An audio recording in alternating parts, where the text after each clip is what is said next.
ऋषि दुर्वासा और कल्पवृक्ष की कहानी। आइए जानते हैं संपूर्ण कहानी।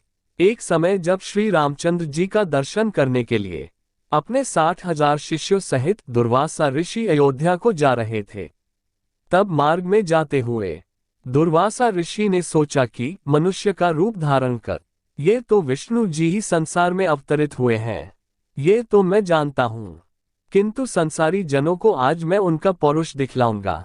अपने मन में ऐसा विचारते हुए वे अयोध्या आए और नगरी में प्रवेश कर सबको साथ लिए भगवान के भवन के 8 चौकों को लांघकर पहले माता सीता जी के भवन में पहुंचे। तब शिष्यों सहित दुर्वासा ऋषि को माता सीता जी के द्वार पर उपस्थित देख पहरेदारों ने शीघ्रता से दौड़कर श्री रामचंद्र जी को इसकी सूचना दी।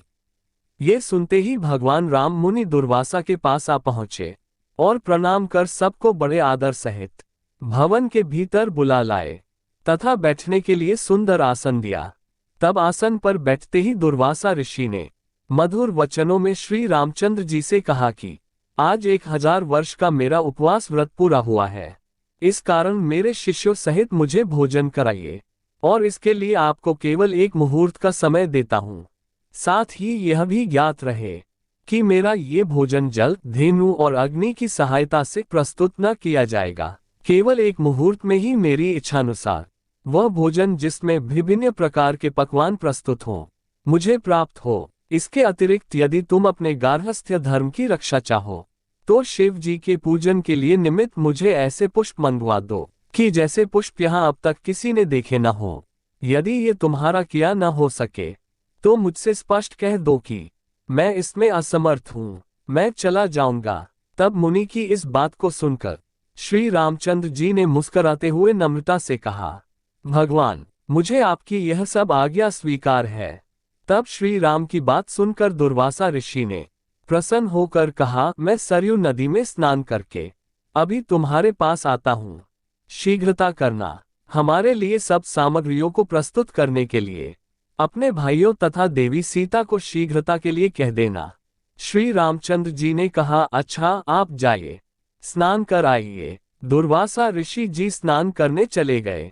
श्री राम चिंतित हो गए।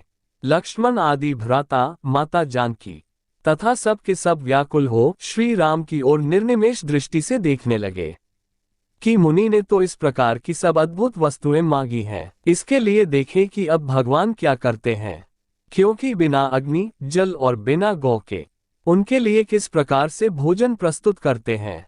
तब रामचंद्र जी ने लक्ष्मण जी से एक पत्र लिखवाया, फिर उस पत्र को अपने बाण में बांधकर धनुष पर चढ़ाया और छोड़ दिया।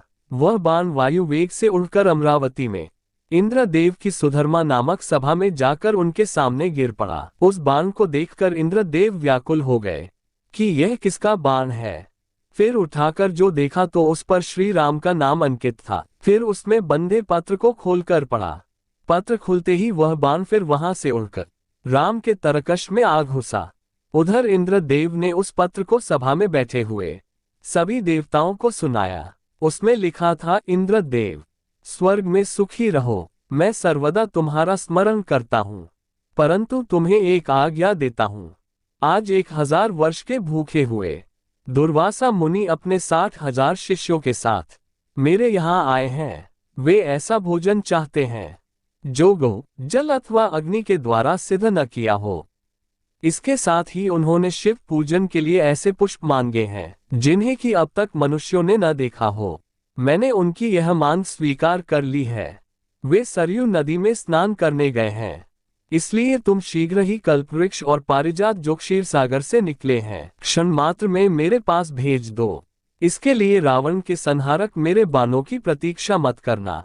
ये पत्र देवताओं को सुनाकर इंद्रदेव तत्क्षण उठ पड़े और कल्पवृक्ष तथा पारिजात को साथ ले देवताओं सहित विमान में बैठकर अयोध्या में आ पहुंचे।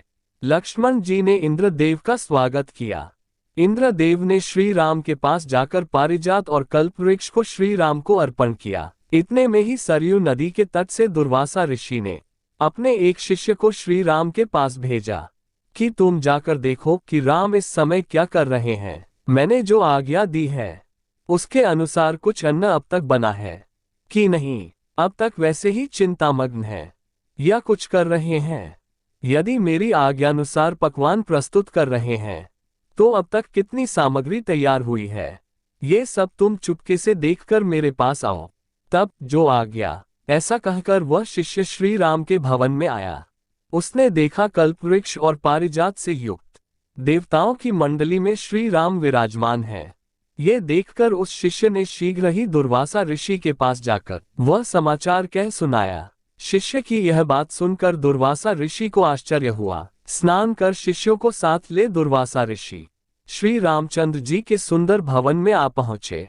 दुर्वासा ऋषि जी को आया देख देवताओं सहित श्री राम ने उठकर उन्हें तथा उनके सब शिष्यों को बड़े आदर के साथ प्रणाम किया और उत्तम आसन पर बिठाकर माता सीता तथा भाई लक्ष्मण आदि के साथ उनकी पूजा की।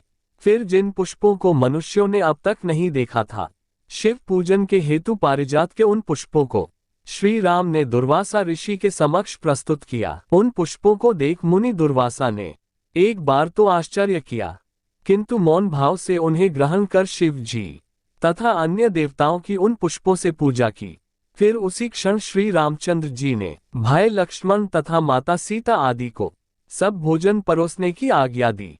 तब दिव्य अलंकारों से सजी माता सीता ने कल्पवृक्ष और पारिजात की पूजा कर अनेक पात्रों को लाकर उनके नीचे रख दिया और वह प्रार्थना करती हुई इस प्रकार बोली कि हे क्षीरसागर से उत्पन्न होने तथा देवताओं के मनोरथों को पूर्ण करने वाले कल्पवृक्ष, आज शिष्यों सहित हमारे यहाँ आए हुए दुर्वासा ऋषि को तुम संतुष्ट कर दो। तब माता सीता के इस प्रकार कहते ही कल्पवृक्ष ने पलमात्र में वहां रखे हुए करोड़ों पात्रों को अनेक प्रकार की खाद्य सामग्रियों से पूर्ण कर दिया। फिर तो उन सब अन्न भंडार को उर्मिला सहित माता सीता ने सुवर्ण के पात्रों में रख रख कर दुर्वासा ऋषि के समक्ष परोस दिया। फिर तो श्री रामचंद्र से निवेदित दुर्वासा ऋषि ने अपने शिष्यों के साथ बड़े प्रेम से वह सब भोजन किया। फिर हाथ मुंह धो तांबूल तथा दक्षिणा ली और वहां से चले गए। दोस्तों, आपको ये कहानी पसंद आई हो तो वीडियो को लाइक करें और चैनल को सब्सक्राइब करें और हमारी वीडियो को ज्यादा से ज्यादा शेयर करें। थैंक यू दोस्तों।